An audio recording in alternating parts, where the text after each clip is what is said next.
When we talk about bringing down prices and making life more affordable for people, what are one or two specific things you have in mind for that? Well, I'll start with this. I grew up a middle-class kid. I don't like clowns.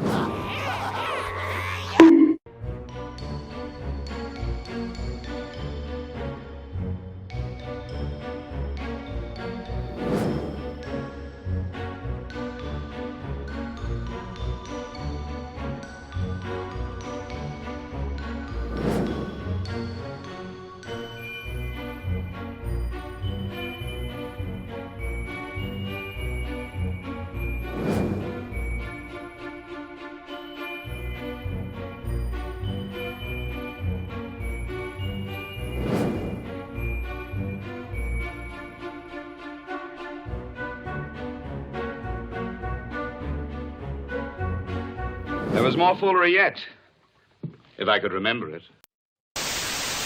Take it like everybody else.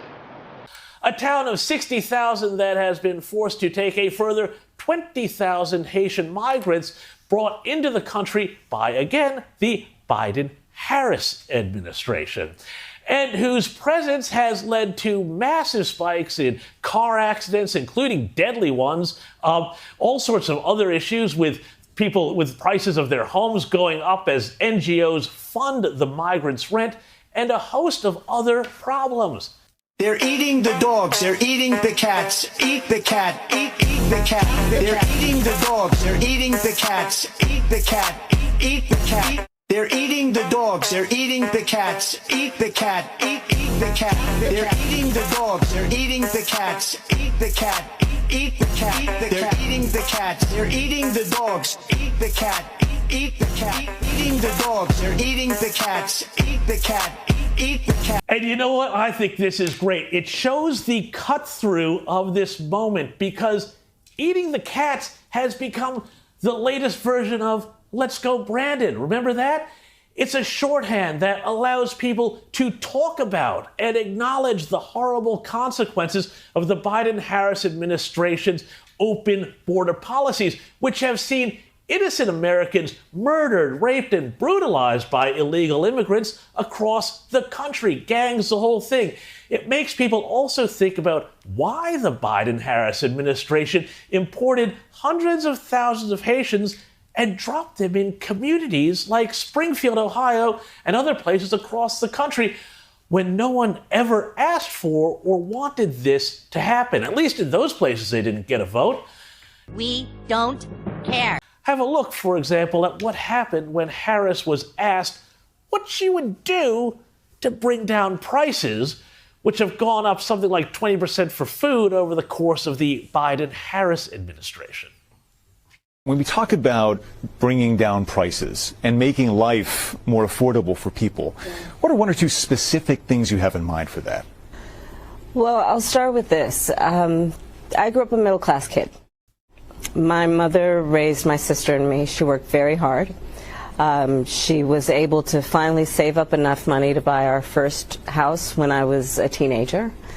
I grew up in a community of hardworking people, you know, construction workers and nurses and teachers. And I try to explain to some people who may not have had the same experience, you know, but a lot of people will relate to this. You know, I grew up in a neighborhood of folks who were very proud of their lawn.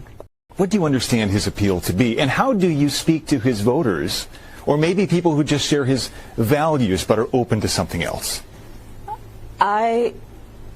Based on experience and a lived experience, no. In my heart, I know, in my soul, I know that the vast majority of us as Americans have so much more in common than what separates us. And I also believe that I am accurate in knowing that most Americans want a leader who brings us together as Americans, and not someone who professes to be a leader who is trying to have us point our fingers at each other. What? That's all you've been doing. Look, we don't have enough housing in America. We have a housing supply shortage. And what that means, in particular for so many younger Americans, the American dream is elusive. It's just actually not attainable. The American dream is unobtainable? Kamala Boomala, you've been in power for 3.5 years. This happened on your watch. But of course, Harris still has a plan for the future, right?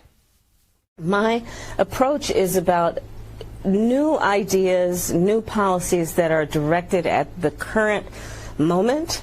And also, to be very honest with you, my focus is very much in what we need to do over the next 10, 20 years to catch up to the 21st century around, again, capacity, but also challenges. The word salad that you're selling. Well, I will tell you, I agreed with President Biden's decision to pull out of Afghanistan. 4 presidents said they would, and Joe Biden did. And as a result, America's taxpayers are not paying the $300 million a day we were paying for that endless war. And as of today, there is not one member of the United States military who is in active duty in a combat zone in any war zone around the world the first time this century. What? But let's understand. So where the are we right now? Exposing! Exposing! Ah!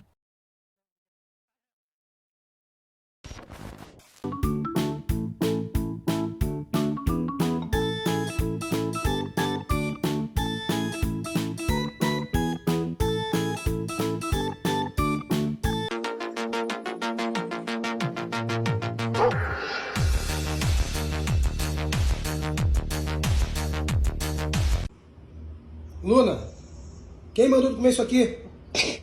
Hein? Aqui, ó, comeu o chão de tua mãe. Hein, Luna? Olha pra cá. Olha pra mim. Olha pra mim. Olha pra mim. Castigo agora.